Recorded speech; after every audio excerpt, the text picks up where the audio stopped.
తాకట్టులో ఉన్న బంగారం అమ్మాలనుకునే వారి ఇన్ఫర్మేషన్ ఇస్తే దాని వాల్యుయేషన్ బట్టి మీకు కమిషన్ కూడా ఇస్తుంది గోల్డ్ హబ్. కవిత తిహార్ జైలుకెళ్లి 100 రోజులైంది.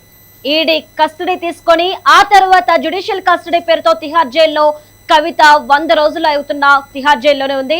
అయితే ఢిల్లీ లిక్కర్ స్కామ్ కేసులో కవిత తిహార్ జైలుకి వెళ్ళింది. ఇక 100 కోట్ల లిక్కర్ స్కామ్ కేసులో కవిత జైలుకెళ్లి ఇప్పటికి 100 రోజులు గడుస్తుంది.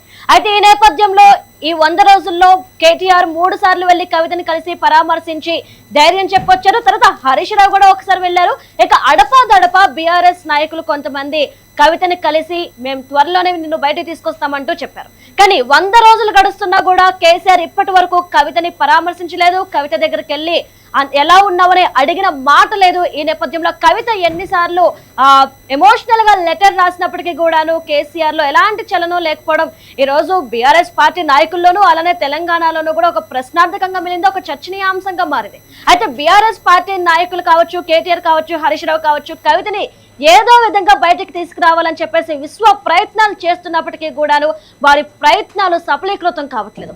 ఎందుకు? కవిత ఇన్ని రోజులు 100 రోజులు గడుస్తున్న తిహార్ జైల్లోనే ఉన్నప్పటికీ కూడా అసలు కవిత బయటకు వస్తుందా రాదా అనే అంశాలైతే ఇప్పుడు ప్రశ్నార్థకంగా మారే. దీనికి సంబంధించి మనతో మాట్లాడడానికి మా పొలిటికల్ ఎడిటర్ కార్తిక్ గారు ఉన్నారు. వారితో మాట్లాడదాం. గుడ్ మార్నింగ్ కార్తిక్ గారు. Good morning Priyanka. కార్తిక్ గారు, ఏంటి 100 కోట్ల లిక్కర్ స్కామ్ కేసులో కవిత జైలుకి వెళ్ళి 100 రోజులు గడుస్తున్నాయి. మరి అసలు కవిత బయటకు వస్తుందంటారా రాదంటారా? అసలు ఏంటి పరిస్థితి? అంటే 2 ప్రశ్నల కోసం బీఆర్ఎస్ అభిమానులు వెయిట్ చేస్తున్నారు. ఏంటి ఆ 2 ప్రశ్నలు అంటే, ఒకటి కవిత బయటకు వస్తారా రారా? కేసీఆర్ బుద్ధులు పెట్టి ఆ పార్టీ ఎమ్మెల్సీ కవిత ఎప్పుడు జైలు నుంచి బయటకు వస్తారు? తిహార్ జైలుకి పోయి 100 రోజులు గడుస్తున్నటువంటి సమయంలో.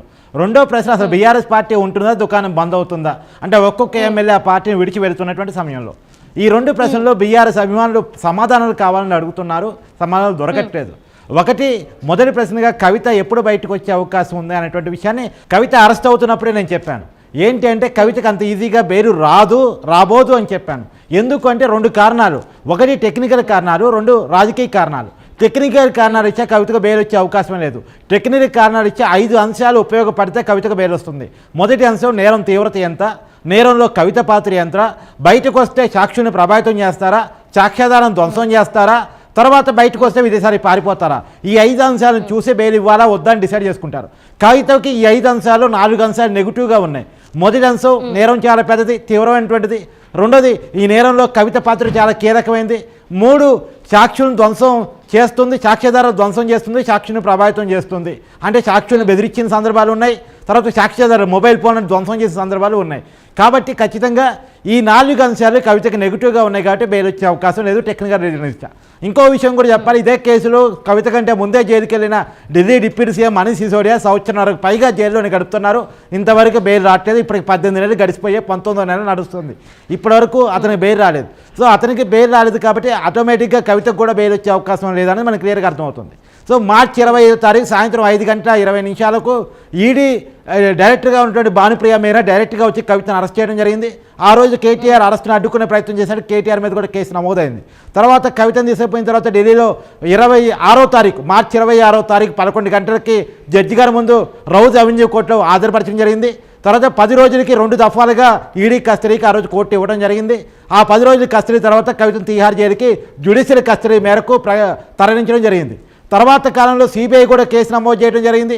అంటే ఈ ఢిల్లీ లిక్కర్ స్కామ్ని 2 ఎంక్వైరీ సంస్థలు కూడా కేసు నమోదు చేసుకుని ఎంక్వైరీ చేస్తున్నాయి. కాబట్టి ఇప్పుడు ఈడీ అదుపులో ఉన్న కేసు అది వేరు, మళ్ళీ సిబిఐ కేసు వేరు.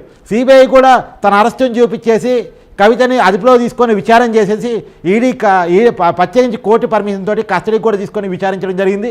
తర్వాత మళ్ళా తిహార్ జైలుకి పంపించడం జరిగింది. సో మొత్తం మీద 2 కేసులతో కవిత ఉన్నారు. ఇప్పుడు కవిత బయటికి రావాలంటే 2 కేసుల్లో బెయిల్ రావాలి. ఒకటి ఈడీ కేసులోనే బెయిల్ రావాలి, 2 సిబిఐ కేసులోనే బెయిల్ రావాలి. ఈ 2 కేసుల్లో బెయిల్ రావటం అనేది అంత ఈజీ కాదు. కాబట్టి కవిత అంత ఈజీగా బయటికి రాదు. మేబీ తక్కువ ఇంకొక 100 రోజులైనా తిహార్ జైల్లో గడిపే అవకాశమే ఉంది. సో మొత్తం ఛార్జ్ షీట్ అంటే కంప్లీట్ అయ్యేంత వరకు కవిత బయటికి రావడానికి అవకాశం లేదు. ఇంకోటి, రెండోది రాజకీయ కారణాలు. రాజకీయ కారణాలకి ఉపయోగపడితే కవిత బయటికి రావడానికి స్కోప్ ఉంది.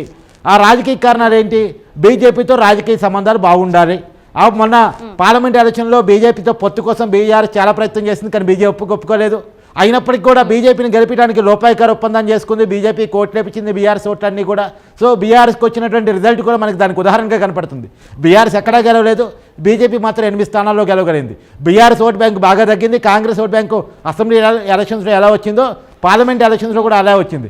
కానీ బీఆర్ఎస్ ఏమో బాగా తగ్గింది, బీజేపీ ఏమో బాగా పెరిగింది. అంటేనే BRS vote bank BJP shift అవుతుంది అని అర్థం.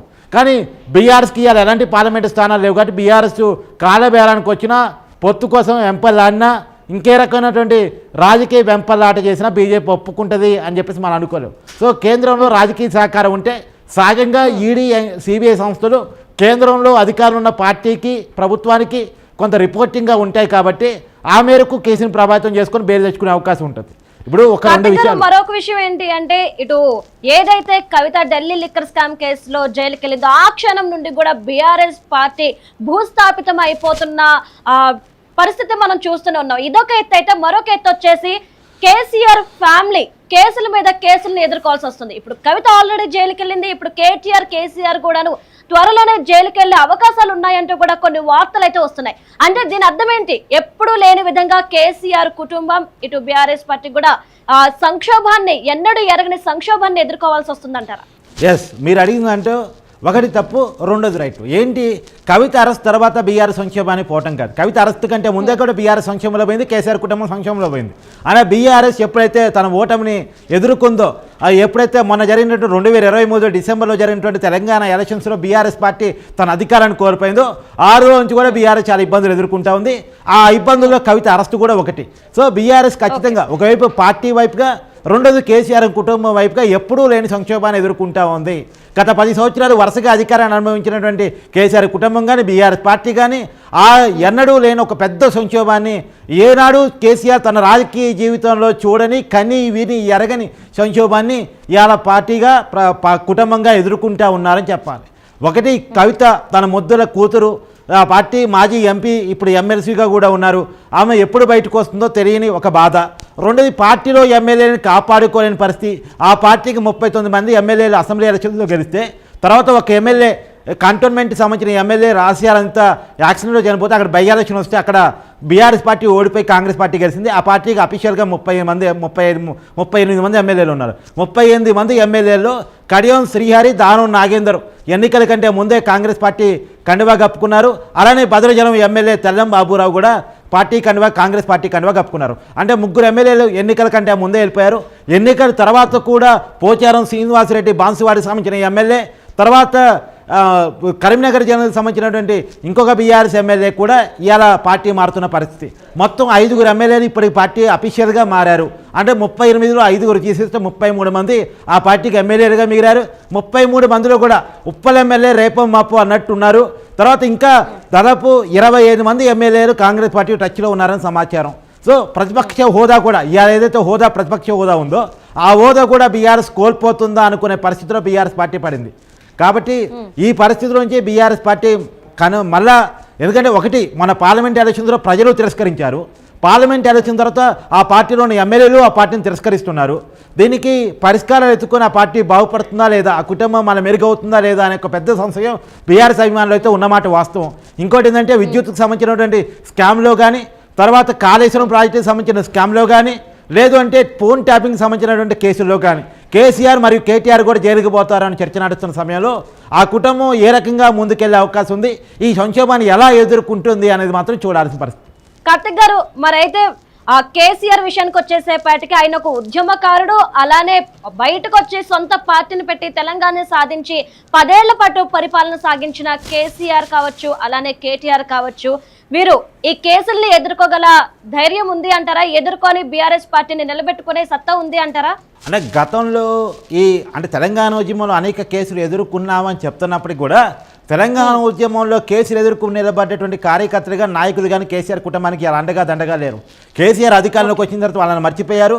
టీడీపీ నుంచి వచ్చినటువంటి మాజీ నాయకులను తలసాని శ్రీనివాస్ యాదవ్నో, గంగూలి కమరాకర్నో, తుమ్మల నాగేశ్వరరావునో, కడియం శ్రీహరనో, దానం నాగేందర్నో ఇలాంటి నాయకులను ముందు పెట్టుకొని పరిపాలన కొనసాగించారు తప్ప తను సొంత నాయకత్వాన్ని అమలు చేసుకునే పని కేసీఆర్ చేయలేదు. సో కేసులకు భయపడకుండా పార్టీతోనే నిలబడి కేసీఆర్కి అండగా దండగా నిలబడినటువంటి నాయకత్వాన్ని కేసీఆర్ ఎమర్జీ చేసుకోకపోవడం అనేది కేసీఆర్కి మైనస్. ఇప్పుడు దీన్ని ఎలా తట్టుకొని కేసీఆర్ నిలబడతాడు అనేటువంటిది పెద్ద క్వశ్చన్ మార్క్ నిజానికి. ఎందుకంటే కేసీఆర్ నిలబడటం వేరు, కేసీఆర్ పార్టీ మొత్తం నిలబడటం వేరు. ఎందుకంటే కేసీఆర్ ఒక్క నిలబడటం మాత్రాన ఎన్నికల్లో 2028 డిసెంబర్ నాటికి పార్టీ పటిష్టం మళ్ళీ అధికారం వస్తుందని చెప్పలేం కదా. కేటీఆర్తో పాటు పార్టీ అంతా నిలబడాలి, జిల్లాల వారీగా నాయకత్వం నిలబడాలి, నియోజకవర్గాల వారీగా పార్టీ నాయకత్వం నిలబడాలి, ప్రతి చోట సంస్థాగతంగా నిర్మాణం కావాలి. ఆ పార్టీ అలా బలపడితే తప్ప ఆ పార్టీకి మళ్ళీ మనుగడ ఉండే అవకాశం లేదు. ఒకవైపు బీఆర్ఎస్ స్థానాన్ని బీజేపీ ఆక్యుపై చేసేస్తూ ఉంది, బీఆర్ఎస్ మొత్తం కిల్ అవుతూ ఉంది. ఇప్పుడు ఎగ్జాంపుల్ జీహెచ్ఎంసీలో ఆ పార్టీ పెద్ద ఎత్తున గెలిచింది. హైదరాబాద్లో బీఆర్ఎస్ ఎక్కడైనా గెలిచిందంటే అది హైదరాబాద్ సిటీ సరౌండింగ్లో గెలిచింది. మొత్తం సిటీ సరౌండింగ్లో ఉన్నటువంటి జీహెచ్ఎంసీ మాజీ మేయర్ బొంతు రామ్మోహన్ కానీ, ప్రస్తుత మేయర్గా ఉన్నటువంటి కేశవరావు కూతురు కానీ వాళ్ళిద్దరూ కాంగ్రెస్ పార్టీ కండువా కప్పేసుకున్నారు. గతంలో డిప్యూటీ మేయర్గా పనిచేసినటువంటి ముస్లిం సామాజిక వర్గానికి సంబంధించిన వ్యక్తి కూడా కాంగ్రెస్ కండువా కప్పుకున్నాడు. సో మొత్తం ఆ పార్టీ ఖాళీ అవుతున్న పరిస్థితి అయితే మనం చూస్తూ ఉన్నాం. Okay right, thank you Karthik గారు.